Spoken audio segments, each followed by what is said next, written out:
È stato fatto un decreto sicurezza per cui è stata messa a mano soprattutto su quello che è il tema di tutela delle forze dell'ordine, al quale va sempre il nostro ringraziamento. Di fatto però mancano delle risorse proprio per la vita quotidiana e per incidere sui nostri campanili, sulle nostre comunità, oggi sotto assedio da parte di furti, di vandalismo, di baby gang, di situazioni di degrado, alle quali insomma chiediamo un maggior sforzo da parte del governo di centrodestra, perché credo che i cittadini stessi da una destra e da un centrodestra più incisivo si aspettino qualcosa in più. Chiede più incisività all'esecutivo sui temi della sicurezza Gianluca Forcolin, neo vice coordinatore regionale di Forza Italia, ma la sua non è una voce isolata. Sono tanti gli amministratori locali del centrodestra che non risparmiano stoccata al governo Meloni, così Marcello Bano, sindaco leghista di Noventa Padovana, in trasmissione a Ring. La legge Cartabia è stata una iattura. C'è un governo di centrodestra, ci siamo anche noi, è la prima roba da togliere,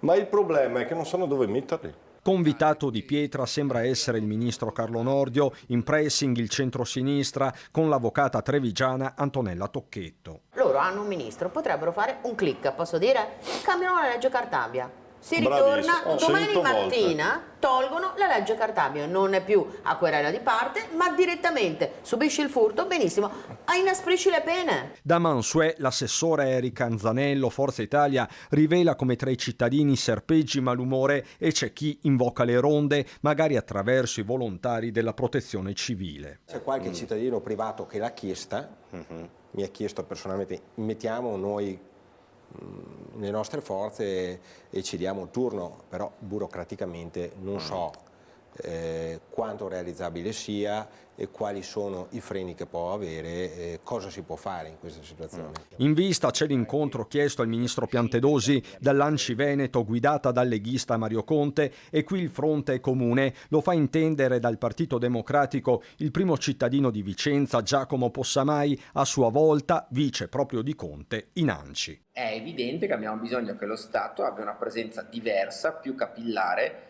Penso alle nostre questure che sono tutte sotto organico, penso ai comandi dei carabinieri che sono altrettanto sotto organico, quindi abbiamo bisogno che lo Stato sul territorio ci sia, e quindi mi pare giusto, importante che i sindaci, a prescindere dal colore politico, vadano insieme dal ministro Piantedosi e pretendano un'attenzione per il nostro territorio.